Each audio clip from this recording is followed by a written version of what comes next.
The applause began before the decision was even announced. It rolled across the glass-walled boardroom like thunder, warm and confident, drowning out the only sound that mattered: the quiet click of the access card being placed on the polished walnut table in front of me. Mr. Rowanhale, the head of human resources, said, avoiding my eyes, "Your advisory contract has been terminated effective immediately." She slid a folder toward me. Not a thank you, not an explanation, just a termination agreement. Across the table, Elena Cross smiled with the effortless confidence that had once made me believe impossible things. "This isn't personal," she said. It was the same sentence she had used 3 years ago when she convinced me to liquidate my private investment portfolio to rescue Cross Dynamics from bankruptcy. The same sentence she had whispered when she asked me to remain invisible because, according to her, people trust founders, not investors. Now she didn't even bother pretending. Beside her sat Victor Ashford, media darling, billionaire's son, future husband, future executive chairman. If Elena had her way. Victor rested one arm across the back of her chair as though he already owned the building. "You've outlived your usefulness," he said casually. "Let's not make this dramatic." Several directors chuckled. I recognized every face. I had personally recommended 4 of them. I had negotiated financing for 3 others. None of them spoke. None looked at me. Silence was surprisingly loud. I closed the folder without reading it. "So," I asked quietly, "this decision is final?" Elena folded her hands together. "Unanimous." A lie. Not everyone had voted. Not yet. But exposing that now would only satisfy Victor. I stood. For a brief second, disappointment crossed Elena's face. She had expected an argument, a plea, perhaps even anger. Instead, I simply adjusted my cuff. "I understand." Victor laughed. "That's it. What else should there be? You built half this company. I invested in it. You saved it. I invested in it. You negotiated every acquisition. I invested." His grin slowly faded. I could almost hear the unspoken question. Why does he keep saying that? Because words mattered. Titles mattered even more. I never claimed to own Cross Dynamics. Neither had Elena. That omission had always suited her. She liked telling journalists she built the company alone. I had never corrected her. Love makes strange accountants. It teaches you to count losses as gifts. As I reached the door, Elena spoke again. "Rowan." I stopped without turning around. "I appreciate everything you've done." No, she appreciated what I had done. Past tense. Useful until no longer necessary. I smiled faintly. "I know." Then I walked out. Outside the boardroom, my phone vibrated exactly once. Unknown number. I answered. "Mr. Hale." A calm female voice. "This is Claire Donovan from Sterling Trust. I was expecting your call. The emergency proxy confirmations have been completed." I looked through the transparent wall into the boardroom. Victor was already pouring champagne. "The board believes they've removed you," Claire continued. "They have." A pause. "And your instructions?" I watched Elena raise a toast. "Wait. Until they finish celebrating." Claire understood immediately. "Very well." She ended the call. I slipped the phone into my pocket and walked toward the elevator. Every employee I passed lowered their heads. Some looked guilty, some relieved, some simply confused. None of them knew the truth. Not because I had hidden it well, because no one had ever asked. 3 years earlier, Cross Dynamics had been 36 hours away from insolvency. Banks had refused further lending. Suppliers demanded cash. Payroll couldn't be met. Elena had arrived at my apartment, soaked from the rain. "I can't lose this company." She had cried for the first time since I'd known her. "I'll help." "How?" "I'll buy everyone out." She stared at me. "You can't." "I can." "I thought your family trust was gone." "It is. Mostly." I never mentioned the legacy shares my grandfather left under Sterling Trust. They weren't liquid. They weren't public. They couldn't be sold without unanimous trustee approval. But they carried voting rights. Significant voting rights. Enough to change the balance of power forever. "I don't want people saying I succeeded because of you," Elena had whispered. "I won't tell anyone." She kissed me. "Promise?" "I promise." That promise became my silence. My silence became her confidence. Her confidence became arrogance, and arrogance always mistakes loyalty for weakness. The elevator doors opened. I stepped inside alone.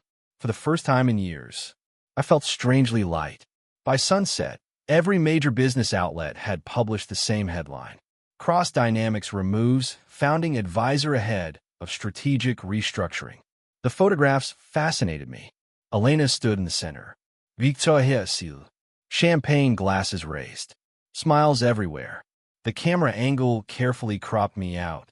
History had begun rewriting itself before the ink on my termination papers had dried.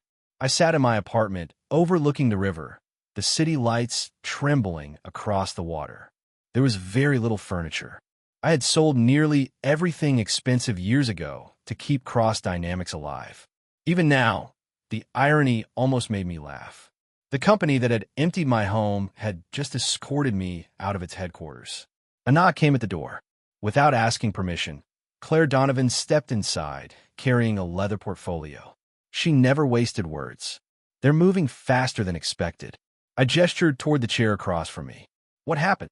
"They've called an emergency board vote for tomorrow morning." I raised an eyebrow. "On what issue?"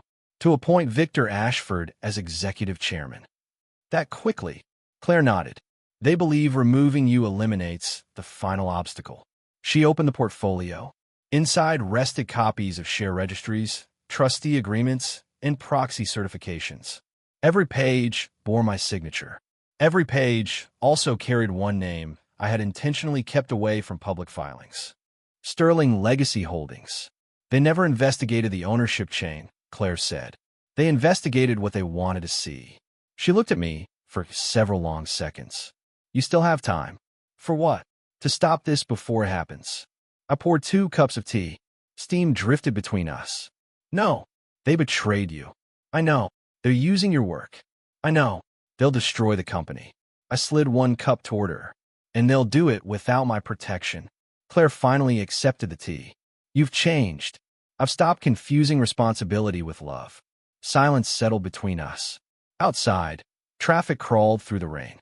Inside, another memory surfaced uninvited. Not a happy one. The quarterly meeting 6 months earlier. Victor had attended as Elena's guest. He interrupted every department head, dismissed veteran engineers, called research spending deadweight. When I challenged him, Elena laughed softly. "Rowan worries too much."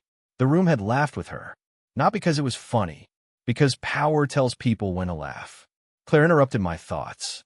"The trustees are asking whether you'd like to attend tomorrow's meeting in person." "I will." As owner, I looked out the window. "No." As the man they fired. Her lips curved into the faintest smile.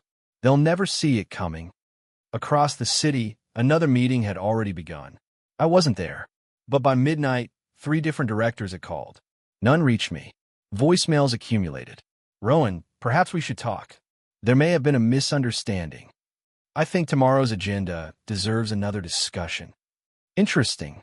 Someone had started reading documents. Not all of them, just enough to become nervous. I deleted every voicemail without listening twice. For years, I had answered every crisis before anyone else noticed it existed. Tonight, someone else could lose sleep.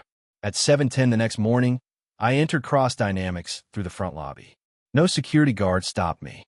Habit is stronger than policy. Employees glanced at me in surprise. Some whispered. One young analyst hurried over. "Mr. Hale." He hesitated. "I'm sorry." "For what?" "They said you abandoned the company." I smiled. "Did they?" He nodded. I didn't believe it. His sincerity caught me off guard. "What's your name?" "Ethan." "Do your work well, Ethan." "I try." "Keep trying. Companies survive because of people like you." His shoulders straightened. As I stepped into the elevator, I noticed another figure entering before the doors closed. Marcus Lynn, independent director, one of the few men who had never flattered anyone. He stared at me. "You received the notice?" "I did." They've added an ownership confirmation item to today's agenda. So someone finally became curious. Marcus exhaled slowly. "You should know. I voted against dismissing you." "I know." His eyes narrowed. "You knew. The unanimous vote never existed." For the first time in years, Marcus laughed. A genuine laugh. They underestimated the quiet man. No, the elevator stopped on the executive floor. They underestimated paperwork. The boardroom doors stood open. Inside, Victor was already speaking with reporters. Elena looked radiant, dressed for triumph rather than governance. Neither of them noticed me enter. Not until the corporate secretary stood. Before we proceed, she announced carefully, Sterling Trust has requested recognition of the final voting shareholder. Every conversation stopped. Victor frowned. Elena slowly turned toward the doorway. Our eyes met across the room. Confusion appeared first, then uncertainty. Then, for the very first time since she had handed me the termination folder, fear. The room fell so quiet that even the cameras seemed to hesitate. Victor broke the silence first. What is this supposed to mean? His irritation echoed across the boardroom, but nobody answered him immediately. The corporate secretary glanced toward the legal team instead. General Counsel Miriam Shaw adjusted her glasses before speaking. Before today's agenda can continue, Sterling Trust has exercised its contractual right to verify the company's controlling voting interest. Victor laughed. Controlling? He looked around the table as though expecting everyone else to join him. No one controls cross dynamics. Miriam didn't smile. The documentation suggests otherwise. Elena's eyes never left mine. She wasn't angry. Not yet.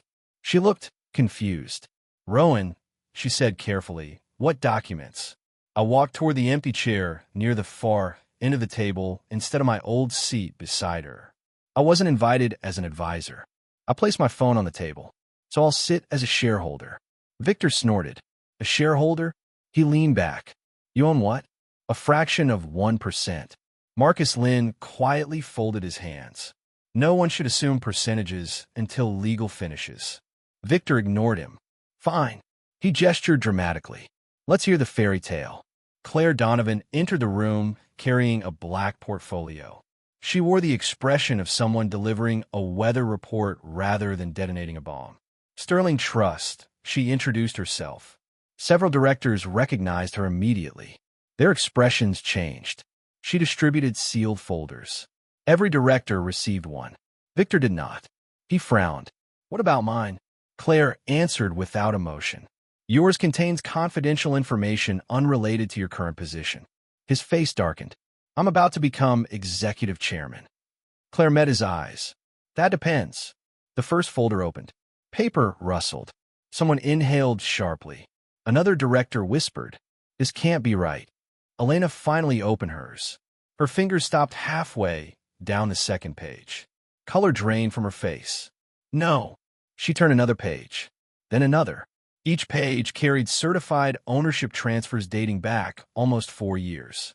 Every emergency financing round, every bridge loan, every rescue acquisition, every convertible instrument, every distressed asset purchase. Each one ended in the same destination. Sterling Legacy Holdings. The beneficial owner, Rowan Hale. Victor reached across the table and snatched Elena's folder. He skimmed 3 pages before throwing them back. This is fabricated. Claire calmly produced notarized originals, registered with the Securities Authority. She placed another document beside them, audited annually. Another, verified by 3 independent firms. Another, never challenged. Victor looked toward Elena. Say something. She couldn't.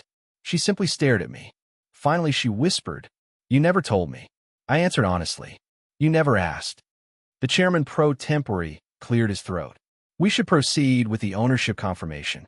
Victor slammed both palms onto the table. This is manipulation. Marcus looked at him calmly, then challenged the documents. Victor pointed directly at me. He hid this. No. Marcus replied before I could. He disclosed every filing required by law. Silence. Legal nodded. Claire nodded. The secretary nodded. Victor slowly realized something terrifying.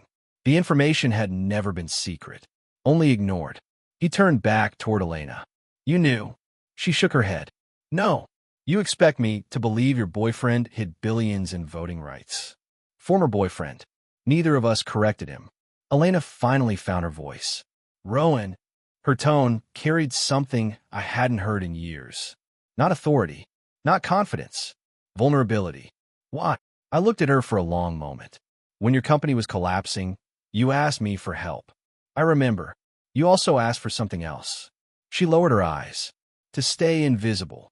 You said investors frightened employees. Tears gathered but didn't fall. I thought. You thought people would respect a self-made founder more. She closed her eyes. I never imagined. No. I smiled faintly. You imagined exactly what you wanted. Nobody interrupted. The board had stopped watching legal documents. Now, they were watching two people dismantle years of assumptions without raising their voices. Claire placed the final certification on the table. The ownership verification is complete. She looked toward the corporate secretary.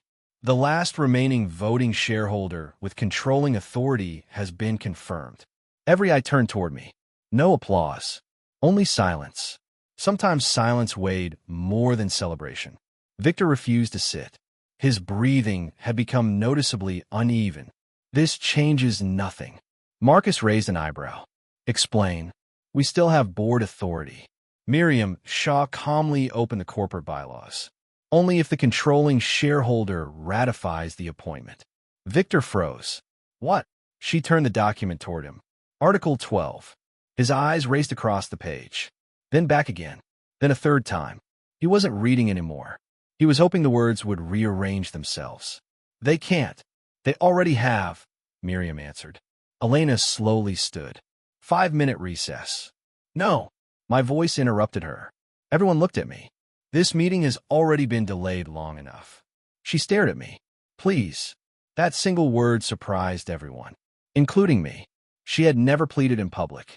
Victor immediately stepped beside her. We don't need to beg him. Elena didn't even acknowledge him. She walked around the table until only a few feet separated us.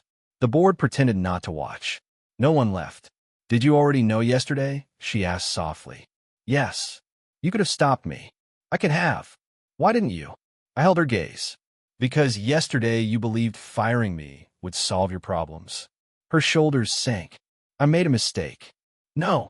I shook my head gently. You made a decision. There was an important difference. Mistakes happen in seconds. Decisions grow over months. She swallowed hard. I trusted Victor. I know. I thought he understood business. I know. I thought. You thought I would always stay. Her lips trembled. She couldn't deny it. Because it was true. For years I had cleaned every disaster before it reached her desk. Negotiated impossible contracts. Shielded departments from bankruptcy. Accepted blame. Rejected recognition. Never once asking for a title. Eventually everyone, including Elena, began believing stability simply appeared on its own. Victor interrupted. This emotional performance is pathetic. Maku sight. Sit down. No. Victor turned toward the directors. You're all acting like he's some genius. No. One elderly director finally spoke. We're acting like we failed basic due diligence. Another added quietly. I signed those financing resolutions. So did I. I never traced the ownership. Neither had anyone else. Convenience is a powerful blindfold. Victor laughed bitterly. So that's it. He pointed around the room. Everyone changes sides because of paperwork. No, Marcus answered. We're changing sides because reality changed our assumptions. It was always reality, I corrected. We simply refused to look. Victor's face reddened. He pulled out his phone. I'm calling my legal team. Already here. Miriam nodded toward 3 outside attorneys seated against the wall. They reviewed everything an hour ago. Victor looked genuinely stunned. You knew before I did? Marcus answered. They started asking questions after last night's filings. Those unanswered voicemails suddenly made sense. Some directors had discovered enough to panic. Not enough to understand. Elena slowly returned to her seat. She looked exhausted. Not defeated. Just stripped of certainty. For the first time since founding Cross Dynamics, she no longer knew which future was waiting beyond the next vote. The corporate secretary stood once more. Agenda Item 1. She looked directly at me. Will the controlling shareholder ratify the appointment of Victor Ashford as executive chairman? Every face turned. Every reporter leaned forward. Victor forced a confident smile. You won't sabotage the company. I folded my hands together. I won't. Relief flashed across Elena's face. Victor smirked. I knew it. I continued. I also won't reward incompetence. His smile disappeared. The appointment is declined. The secretary wrote a single sentence into the official minutes. Motion rejected. Victor stared at the page as if it had personally insulted him. Then he exploded. This company would be nothing without Elena. I answered quietly. I agree. He blinked. And she'll have every opportunity to prove it. The boardroom doors opened unexpectedly. An assistant hurried inside, pale-faced. Excuse me. Everyone turned. She looked directly at Elena.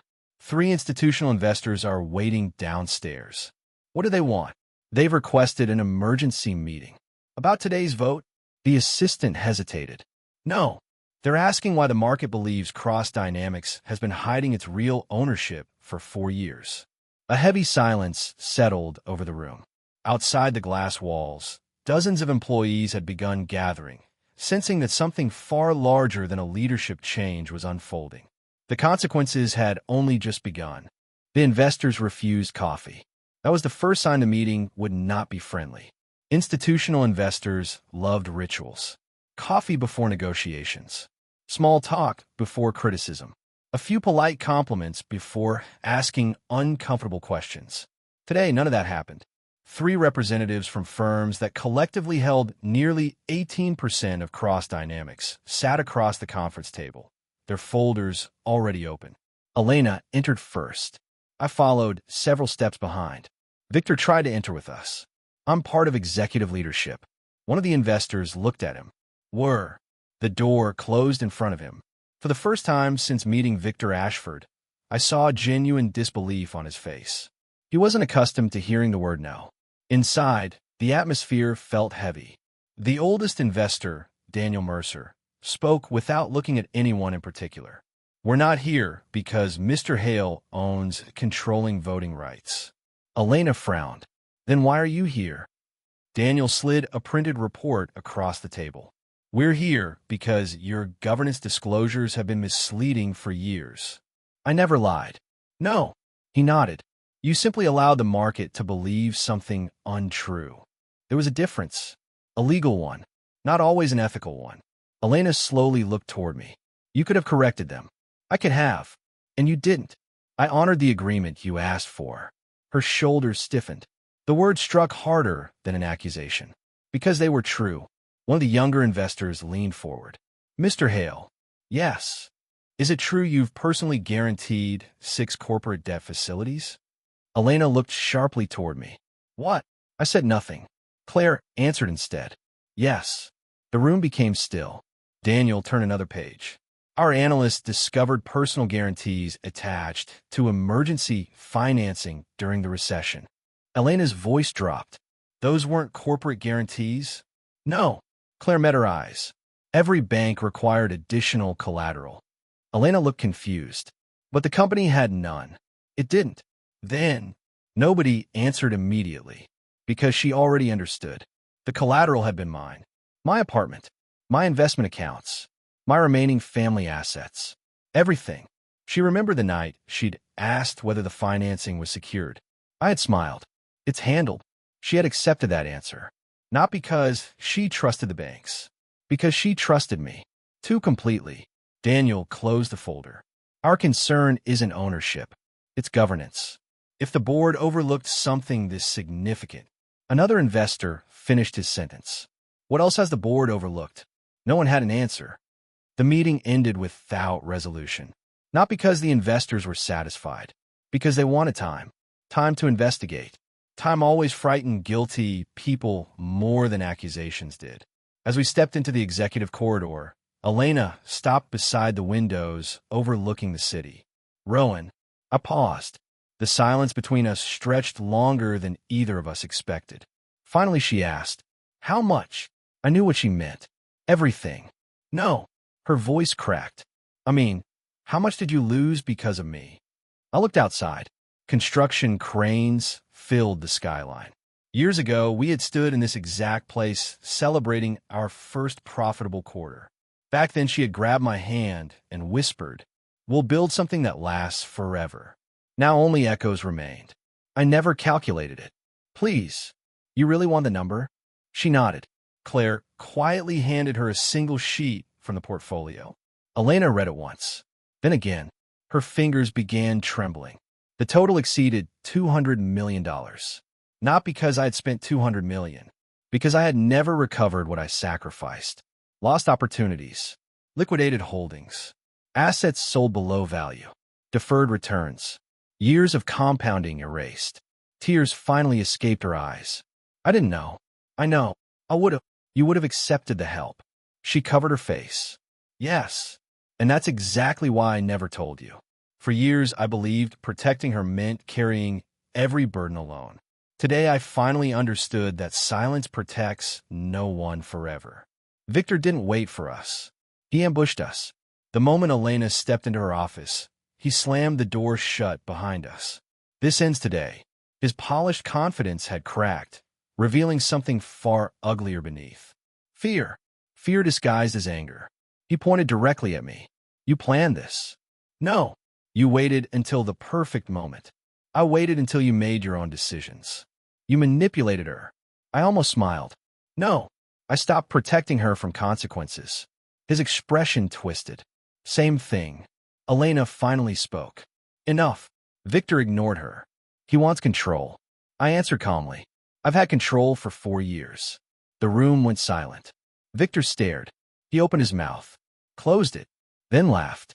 A loud, brittle laugh. "You expect me to believe you've done nothing with that power?" "I approved budgets."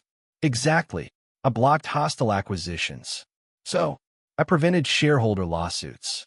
Victor's laughter disappeared. "I renegotiated debt. I covered legal settlements. I refused 3 takeover offers." Each sentence landed with increasing weight. Elena slowly lowered herself into her chair. "You rejected acquisition offers." I nodded. 3. Why didn't you tell me? They valued the company for its assets. So, they planned to dismantle it. She remembered. 2 years earlier, she'd celebrated after an international conglomerate unexpectedly withdrew its offer. She had assumed her negotiation strategy frightened them away. The truth had been far simpler. I owned enough votes to reject the transaction before it reached her desk. She whispered, "You let me believe I did it. You needed confidence. I needed honesty." At the time, I know, she finished the sentence for me. "You thought protecting me was love." Neither of us spoke after that, because there wasn't anything left to defend. The illusion had finally died. A sharp knock interrupted us. Marcus entered carrying another file. "We got another problem." Victor immediately folded his arms. "Of course we do." Marcus ignored him. "This concerns procurement." He placed several invoices on Elena's desk. She looked confused. "What about them?"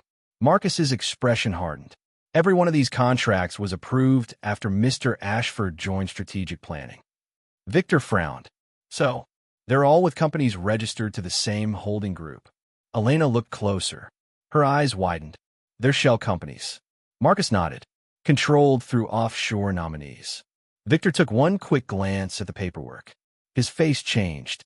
It was subtle, only for a fraction of a second. But I saw it. So did Marcus. So did Claire. Guilt often arrives before denial. Victor recovered quickly. "This is ridiculous." Marcus slid over one final document. "Then explain why every payment ultimately traces back to an investment fund managed by your cousin." The room froze. Elena slowly turned toward Victor. Her voice was barely audible. "Tell me that's not true." Victor didn't answer immediately. That hesitation lasted only 3 seconds. It was enough. Sometimes silence is the loudest confession. Outside the office, word of the investigation had already begun spreading through the building. Employees who had once admired Victor now avoided eye contact as he walked past. The company wasn't collapsing. Not yet, but the foundation beneath its newest star had begun to crack. And this time, I had no intention of standing underneath to keep it from falling. Victor's lawyer arrived before the auditors did. That told me everything I needed to know. An innocent executive asked for documents. A guilty one asked for attorneys. The emergency board meeting reconvened at noon. No reporters were allowed inside this time. The atmosphere had changed completely. 3 days earlier, everyone had been eager to impress Victor. Now, they avoided sitting beside him. Perception moved faster than truth. Evidence simply gave it permission. Marcus placed a thick binder in front of every director. Independent forensic review, he said. No conclusions. Only facts. Victor leaned back with forced confidence. You'll find nothing. Marcus nodded. I hope so. The first document displayed a procurement timeline. The second showed vendor registrations. The third connected payment flows. One by one, the lines formed a web. Not a complicated one, just one nobody had bothered tracing before. Miriam Shaw spoke carefully. Every contract complied with internal approval procedures. Victor smiled. There, she continued. But those procedures relied on incomplete disclosure. His smile faded. The beneficial ownership of the vendors was concealed. Victor folded his arms. So prove I own them. Claire slid another folder across the table. When not attempting to, Victor looked relieved. She finished her sentence. We're proving you controlled them. His relief vanished. The distinction mattered. Ownership could be hidden. Control left fingerprints. Email authorizations. Private messaging records. Meeting calendars. Travel logs. Expense reports. Bank transfers. None of them alone meant much. Together, they told a story no lawyer could rewrite. Elena remained silent as she read. Every few pages, she paused longer. Not because she doubted the evidence, because she recognized her own signatures. She had approved every recommendation Victor presented. She trusted him, just as I had once trusted her. The irony wasn't cruel, only complete. Marcus turned another page. Project Horizon. Victor looked away. Project Atlas. His jaw tightened. Project Northbridge. No reaction. Finally, Project Solstice. Victor slammed the binder shut. This is harassment. Marcus didn't respond. He simply pressed a button on the conference phone. A recorded voice filled the room. Victor's voice. Route the invoices through Meridian first. Another recording. Elena doesn't read the vendor structures. Another. Hale is gone. We can accelerate. No one moved. No one even breathed loudly. Victor stared at the speaker as though it had betrayed him. In reality, it had. Technology never cared about loyalty. Only memory. Elena stood slowly. I need a moment. She walked toward the window, overlooking the city. No one stopped her. She rested one hand against the glass. Years ago, that skyline represented ambition. Today, it looked like judgment. Without turning around, she asked quietly, Did you know? I answered honestly. I suspected. Why didn't you accuse him? Suspicion isn't evidence. You could have investigated. I tried. She finally turned toward me. What happened? I met her eyes. My access was reduced. She closed them. By her own orders. Months earlier, Victor had convinced her to reorganize executive reporting. Operational oversight moved away from me. Financial approvals became fragmented. Compliance reports stopped reaching my desk. At the time, she'd called it modernization. In reality, it had isolated the only person asking inconvenient questions. She whispered, I helped him. No. I shook my head gently. You trusted the wrong person. That's the same thing. No, it isn't. Guilt and responsibility aren't identical. She looked at me with exhausted eyes. When did you become this calm? I almost laughed. I stopped trying to win arguments. What are you trying to win now? Nothing. That answer hurt her more than anger would have. The external auditors arrived just before sunset. Unlike the board, they had no history with anyone in the room. No loyalties. No friendships. No emotional investments. Only documents. Their lead investigator, Naomi Pierce, spoke with quiet precision. We've completed a preliminary review. Victor immediately interrupted. I object to this process. Naomi didn't even look at him. You may object after I'm finished. For the first time, someone treated him as irrelevant. He wasn't prepared for that. She opened her report. The evidence currently supports 4 findings. She raised one finger. Undisclosed related party transactions. A second, conflict of interest violations. A third, potential fiduciary breaches. A fourth, possible securities disclosure failures requiring regulatory notification. The room became perfectly still. Those weren't public relations problems. They were legal problems. Victor stood abruptly. "This is absurd." Naomi calmly continued reading. "The investigation remains ongoing." He pushed his chair backward. "I'm leaving." Miriam Shaw finally spoke. "You cannot." Victor stared. "I just did." "No." She slid a document toward him. "The board voted 20 minutes ago." He frowned. "What vote?" "The one you missed while speaking with your attorney." Marcus folded his hands. "You've been suspended from all executive authority pending investigation." Victor looked around the room. One by one, every director avoided his eyes. Not because they hated him, because nobody wanted to be standing beside a collapsing building. He turned desperately toward Elena. "Say something." She remained seated. "Elena." "Nothing. We're getting married." Her fingers tightened around the edge of the table. "Were." One word, barely louder than a whisper. Yet it echoed louder than his shouting ever had. Victor laughed in disbelief. "You're ending this because of paperwork." She slowly looked up.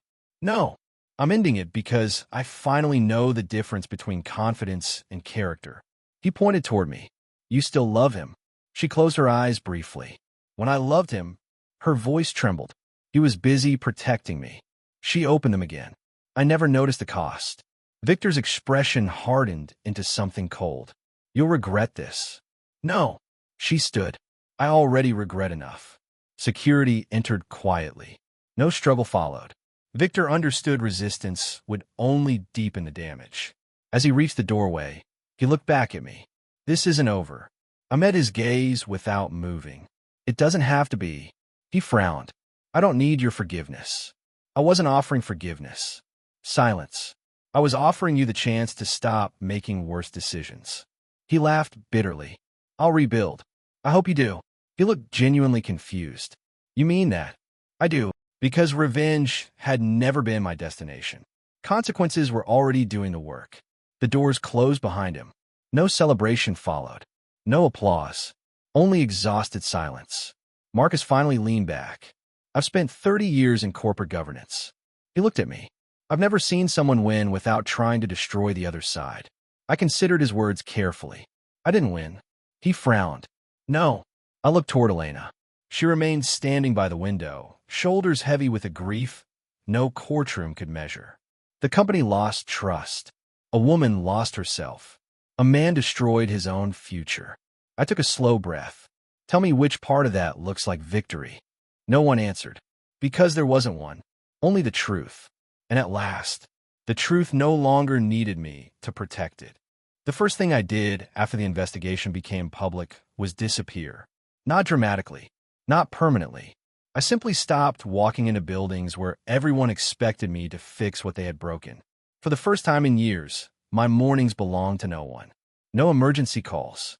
No crisis meetings. No midnight negotiations. The silence felt unfamiliar. Then it became comforting. My apartment overlooked the river, and I found myself sitting on the balcony with a notebook that remained mostly empty.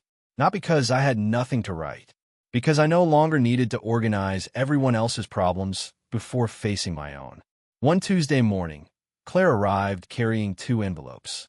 She placed them on the table without speaking. "What are they?" "The first is from a board." "The second?" She smiled faintly. "Read them." I opened the first. "The directors unanimously requested that I return as executive chairman. Not temporary. Not interim. Permanent." The letter was respectful. Humble even. It admitted failures in governance. Acknowledged the board's negligence. Promised structural reform. It also offered complete operational authority. I folded the letter. "What about the second?" Claire nodded toward it. Inside was a handwritten note. Not typed. Not reviewed by lawyers. Not written on company stationery. Just cream-colored paper. "Rowan, I don't expect forgiveness. I don't deserve another chance. But I owe you the truth. I should have spoken years ago. If you're willing to listen, I'll be waiting in conference room 7 tomorrow at 6 in the evening. No board members. No reporters. Only honesty. Elena. I stared at the note for a long time. Claire didn't interrupt. Finally, she asked, "What will you do?" I looked at both letters. They're asking for different things. And only one of them is about business. Conference Room 7 overlooked the old manufacturing district. It had once been my favorite room because almost nobody used it. Elena was already there. No assistants. No security. No carefully prepared presentation. She looked exhausted. Not physically. Emotionally. She stood when I entered. "Thank you for coming." I said I'd listen.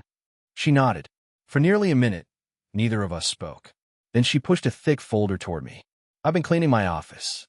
"What is it?" "Every award." I opened it. Photographs. Magazine covers. Industry recognitions. Founder of the Year certificates. Interviews. Television appearances.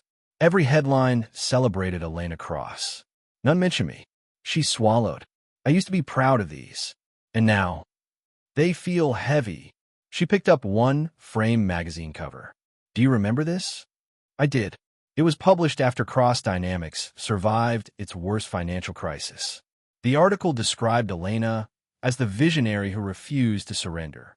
That same week, I had signed personal guarantees that could have bankrupted me for life. She turned the frame over. On the back, written in faded marker, were my own words. "Congratulations. You earned this." Her eyes filled again. "You wrote that." I meant it. "No." She shook her head. "You gave me permission to believe I earned all of it." There was no accusation in her voice. Only sorrow. "I wanted you to believe in yourself. I stopped believing in anyone else." The sentence lingered between us. Sometimes love fails not because people stop caring, but because they stop telling each other the truth. Elena reached into her bag and placed a small velvet box on the table. I recognized it immediately. The engagement ring, not the one Victor had given her. The one I bought years ago. Simple, elegant, chosen after saving for months. She slid it toward me. I found it in my desk. "You kept it." I couldn't throw it away. Neither of us touched the box. It sat between us like a memory neither wanted to own anymore. "I've replayed everything," she said quietly.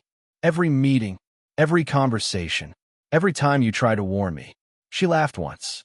A tired laugh. I used to think confidence meant never questioning myself. And now, I think confidence means allowing someone you trust to disagree with you.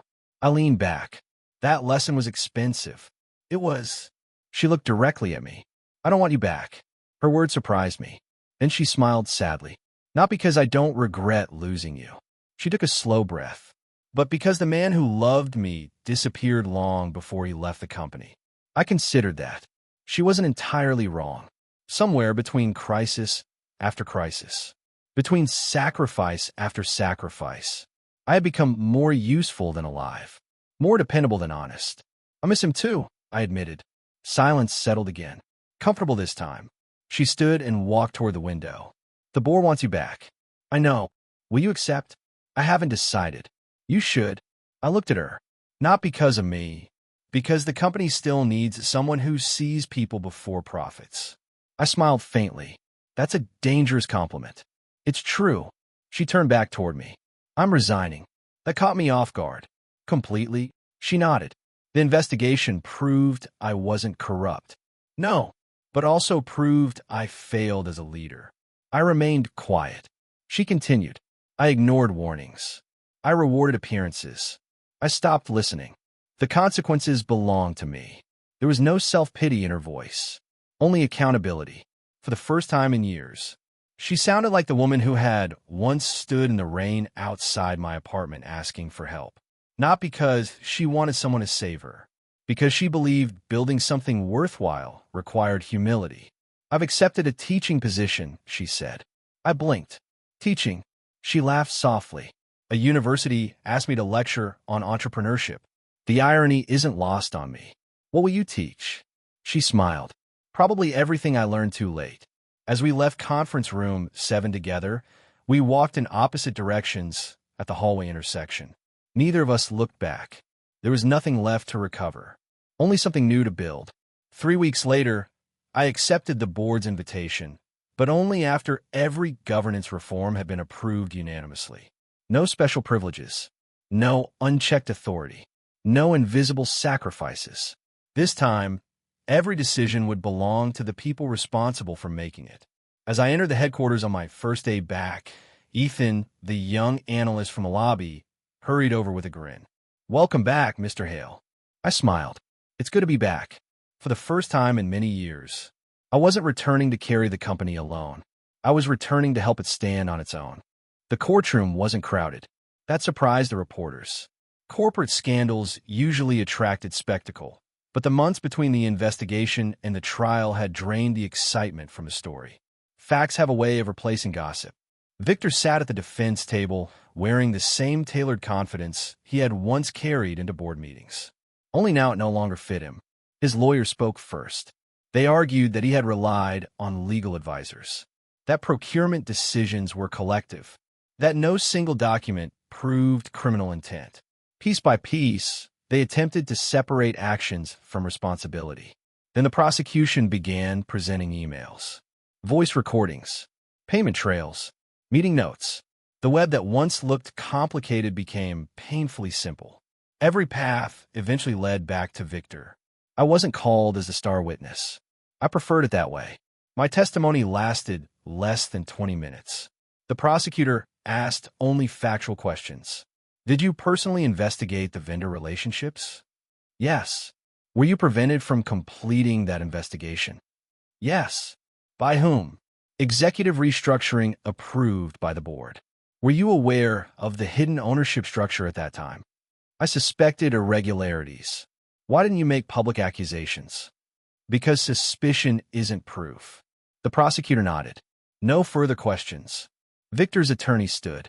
You claim to be an ethical businessman. I try to be. Then why conceal your controlling ownership for years? I answered without hesitation. I never concealed it. You never announced it. I filed every required disclosure. But employees didn't know. They weren't legally required to. The attorney frowned. So you benefited from misunderstanding. I looked directly at him.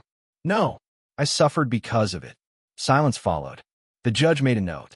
No dramatic objection. No clever speech. Just the quiet weight of truth. Outside the courthouse, microphones stretched toward me. Mr. Hale, do you feel vindicated? Will you seek damages? Do you hate Victor Ashford? I stopped walking. The cameras immediately became still. One reporter repeated the question. Do you hate him? I thought for a moment. No. They looked disappointed. Conflict sold headlines. Peace rarely did. Another reporter spoke. Then what do you feel? I looked back at the courthouse.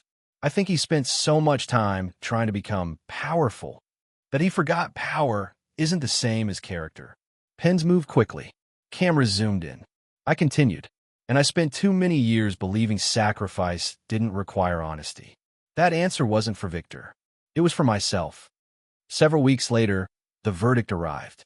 Victor avoided prison through a negotiated settlement, restitution, and lifetime restrictions from serving as an executive or director of any publicly listed company. Many called it lenient. Perhaps. But he had lost the only thing he truly valued. Influence. Money could return. Reputation might heal. Authority earned through trust was far harder to rebuild. Consequences don't always arrive wearing handcuffs. Sometimes they arrive as closed doors. 1 year later, Cross Dynamics held its annual shareholder meeting in the same boardroom where I had once left a termination folder unopened. The room looked almost identical. The people did not. Marcus remained on the board. Claire had accepted the position of Chief Governance Officer.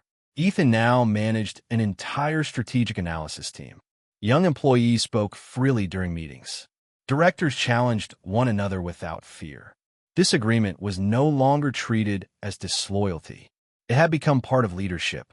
The greatest change wasn't financial. It was cultural. After the meeting ended, I lingered by the window overlooking the city. The skyline had changed again. New towers, new cranes, new beginnings. Marcus joined me. He said, the company is worth nearly twice what it was a year ago. I smiled. Good. That's all you have to say? What else should I say? He laughed. You really have changed. I hope so. He left me alone. A few minutes later, my phone vibrated. A photograph appeared. sent from an unknown number. It showed a classroom. Students gathered around a whiteboard. At the front stood Elena. She wasn't wearing an expensive designer suit. She wasn't standing beneath television lights. She was smiling while explaining something written across the board. The caption beneath the picture read, "Leadership begins the moment you stop needing to be the smartest person in the room." There was no message, no request, no apology, only the photograph. I looked at it for a long time before placing the phone back into my pocket. Some relationships don't end because love disappears. They end because they complete the lesson they were meant to teach. I walked out of the boardroom and into the afternoon sunlight. No one followed me. No one needed rescuing. The company stood because its people had learned to stand together. As I crossed the plaza, Ethan caught up with me. "Mr. Hale." "Yes." "I've been meaning to ask. What is it?" "Back then, when they fired you." He hesitated. "Weren't you angry?" I looked toward the headquarters behind us. Glass reflected the sky instead of the people inside. I was. "So, why didn't you fight them?" I smiled. "Because some victories cost more than they're worth." He considered that. "And the one you chose." I started walking again. The best revenge isn't watching someone fall. It's refusing to become the kind of person who has to push them. The wind carried the city's noise into the open square. For the first time in many years, it sounded less like pressure and more like possibility. The end.